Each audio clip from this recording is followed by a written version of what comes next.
of us have things in our past that we would do differently if we could, things we would change with the benefit of hindsight. For me, that was high school. I really disliked high school.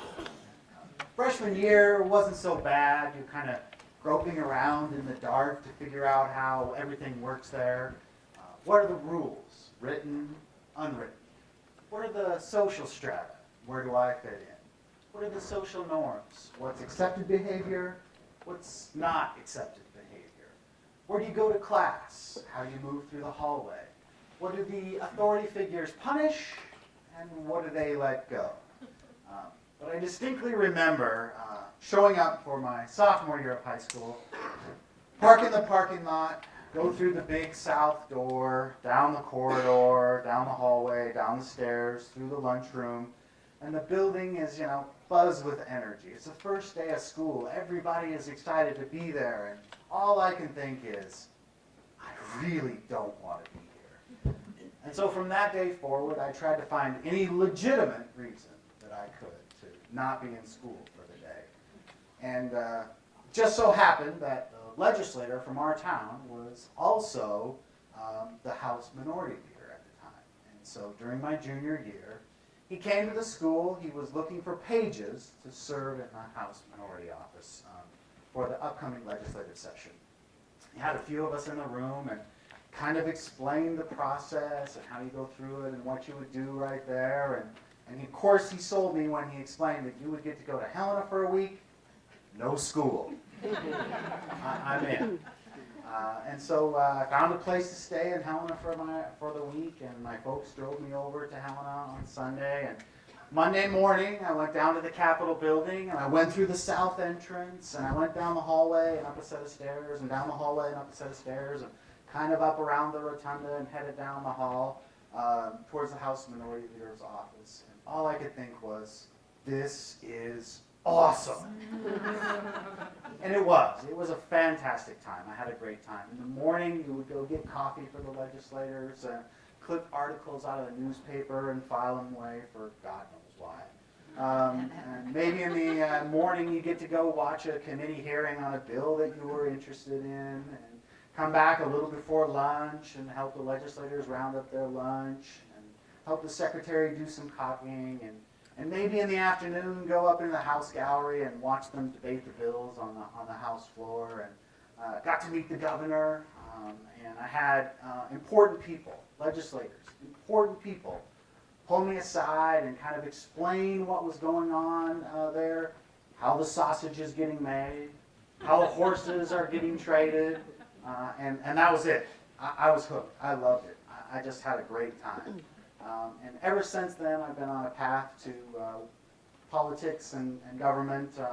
I try to serve in every opportunity that I can that makes sense for me. Serve on boards and commissions, watch politics, watch campaigns, follow them, read the newspaper, all those type of things. I've even had the chance to serve as an elected official, which was a great honor and responsibility.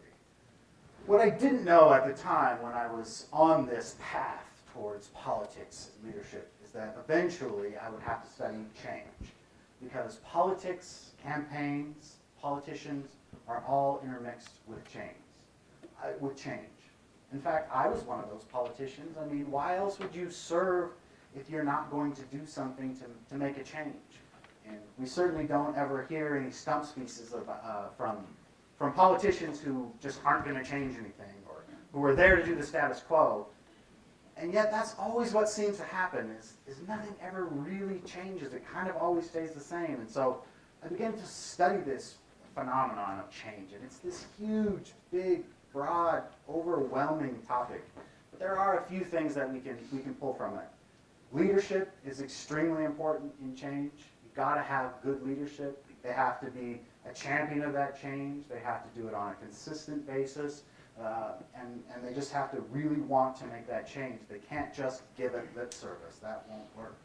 There has to be good communication as part of a change. There has to be communication between the leaders and the followers, from the followers to the leaders, amongst the followers. It has to be consistent and communicated a long time. If you're going to make a big change, it has to do those type of things. Something else that I found out while I was studying this is that there's a silent killer of change. It's out there, everyone kind of knows about it, but you don't know why it kills change. And that's our culture. The culture of an organization, the culture of a state, the culture of a city. That culture is often a huge barrier to change.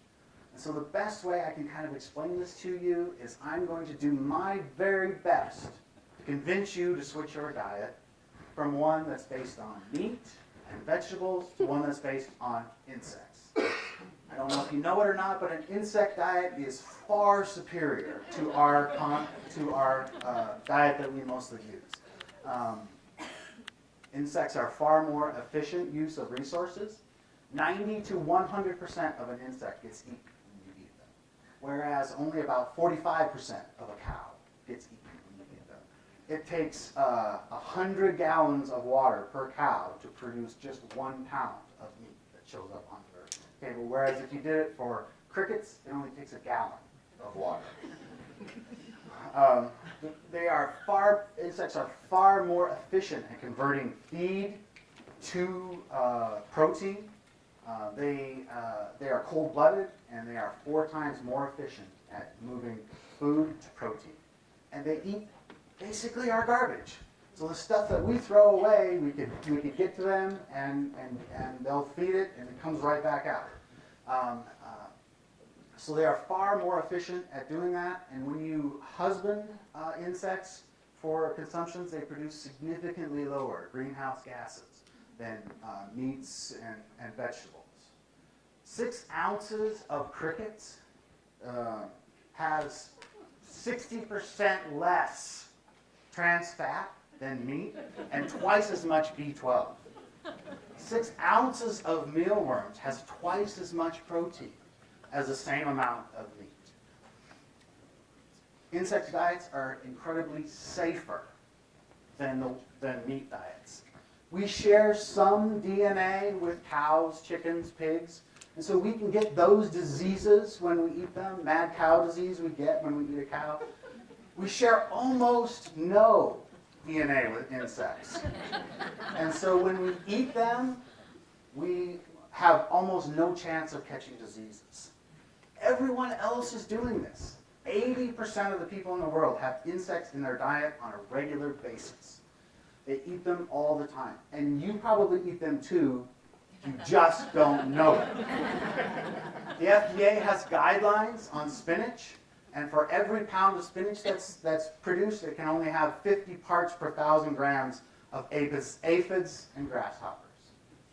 For chocolate, it's 60, and for peanut butter, it's 30. Now, the reason they have these guidelines isn't because it's bad for you to eat this. It's because they know it's aesthetically unpleasing to us to know that we're eating insects like this. One of our great delicacies of our culture is lobster. Lobsters live at the bottom of the ocean, and they eat the detritus that falls through the ocean and lands on the bottom of the ocean, and that's what they eat.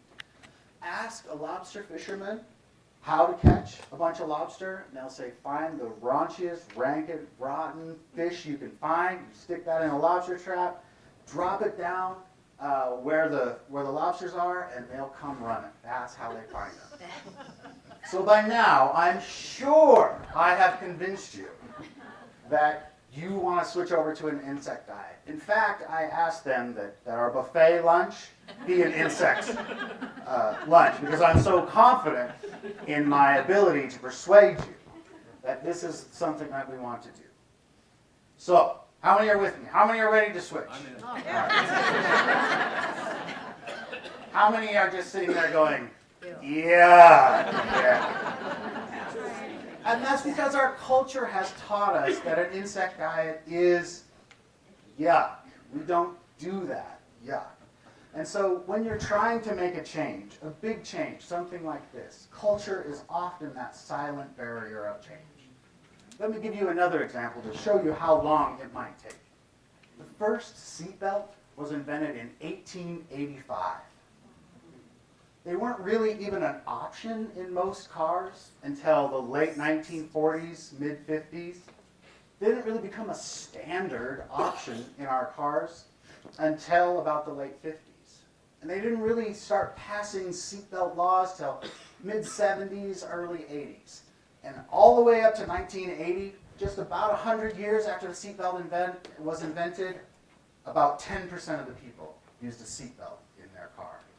Over the next 30 years, through a coordinated campaign, through great leadership, through good communication, through laws that were passed, we went from 10% all the way up to 85%. In 2010, the rate was at 85%. So it's taken 30 years to go from 10% to 85% to something that's so simple, basic, and easy, and something that keeps you alive.